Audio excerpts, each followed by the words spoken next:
Turkey and Azerbaijan are facing backlash from Indians for backing Pakistan during Operation Sindoor. The outrage is very sharp because Indians remember how we stood by Turkey during the 2023's earthquake. Through Operation Dost, India sent rescue teams, doctors and over 8 tons of aid. Photos of grateful locals in fact went viral too. Now that very same Dost of ours has armed Pakistan with 350 drones used against us. Reports even say 2 Turkish drone operators in fact were killed during the conflict. Meanwhile, Turkey's president hails Pakistan as a quote-unquote brother, praising their so-called friendship. Indians are now responding with a very stern response to it.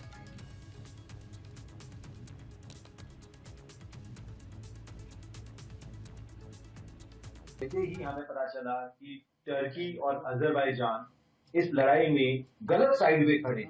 देखिए, पाकिस्तान गलत है, ये बात prove हो चुकी है दुनिया में। जो उनका यूएन डेजिग्नेटेड टेररिस्ट है, उसके फ्यूनरल पे पाकिस्तान की आर्मी के लोग, मिलिट्री के लोग खड़े। तो इससे साफ पता चलता है कि पाकिस्तान एक रोग नेशन है, एक टेररिस्ट को पनाह देने वाला नेशन है। उस नेशन को टर्की और अजरबैजान सपोर्ट करें, ड्रोन्स देकर, मनी देकर, ये बात एकदम क्लियर होती है कि हमें इन नेशंस के साथ काम नहीं करना चाहिए। और इसके लिए हमने एक ट्रैवल एडवाइजरी निकाली थी कि इन कंट्रीज में ट्रैवल नहीं करना चाहिए। We were the first ones जिसने ये ट्रैवल एडवाइजरी निकाली थी। हमें बहुत खुशी है इस बात की कि हमें देखकर काफी सारी ट्रैवल एजेंसीज ने भी ये एडवाइजरी निकाली और आज के टाइम में हमारे एफर्ट की वजह से boycott Turkey, boycott Azerbaijan trend कर रहा है। Traders in Uttar Pradesh and Maharashtra are also boycotting Turkish apples. Himachal growers are demanding a ban. Imports stood at 821 crore this year itself. Turkish dry fruits, marble and even travel are being shunned. The industries are taking a serious hit. Bookings to Turkey have dropped by 250%.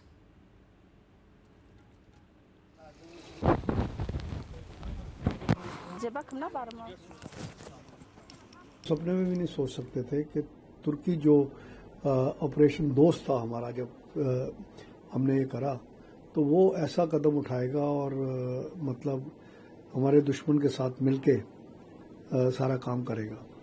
तो इसलिए जो travel agents association of India है और बाकी जो travel association हैं, बड़े बड़े जो टूर ऑपरेटर्स, ट्रैवल एजेंट्स हैं, सबने तुर्की का और अजरबैजान का, क्योंकि अजरबैजान ने भी इनको ओपनली सपोर्ट करा है, तो इन दोनों का बाइकआउट करा है।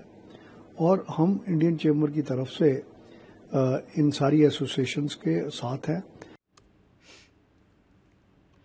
JNU has also suspended its MOU with the Turkish university.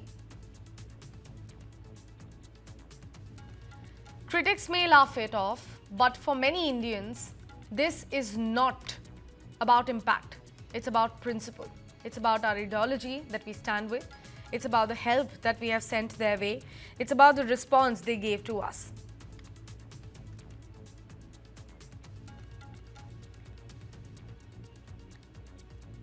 देखो, इसके जो पाकिस्तान के बीच में जो ये तनाव जो है ये बढ़ने से टर्की का उनका ड्रोन्स का यूज करना सेंटिमेंट्स के अगेंस्ट किया हमारे ट्रैवल इंडस्ट्री के, बिकॉज हमें लगता है कि हमने टूरिज्म में इनकी बहुत हेल्प करी है, दोनों कंट्रीज की, अजरबैजान की भी और टर्की की भी।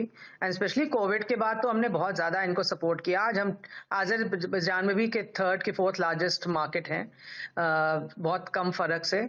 और इवन इन टर्की हमारे लास्ट ईयर 2024 में 3,30,000 आदमी गया है एंड इकोनॉमी में हमारा करीबन इंटायर ट्रेड का 4,000 करोड़ का इन्वेस्टमेंट है हमारी टर्की के साथ, बिकॉज हमारी इन्वेस्टमेंट बहुत ज्यादा है। ट्रेड वैल्यू हमारी 90,000 करोड़ की है। तो आई थिंक ये सब देखते हुए जो लोगों के सेंटिमेंट हर्ट हुए हैं, उनको ये लगा कि हमको टर्की और अजरबैजान नहीं जाना चाहिए बिल्कुल भी, बिकॉज दैट्स वाई सारी बुकिंग्स कैंसिल होनी शुरू हो रही हैं। 50% बुकिंग्स कैंसिल हो गई हैं। बड़े बड़े जो हमारे टूर ऑपरेटर्स हैं उन्होंने सेल करना बंद कर दिया है।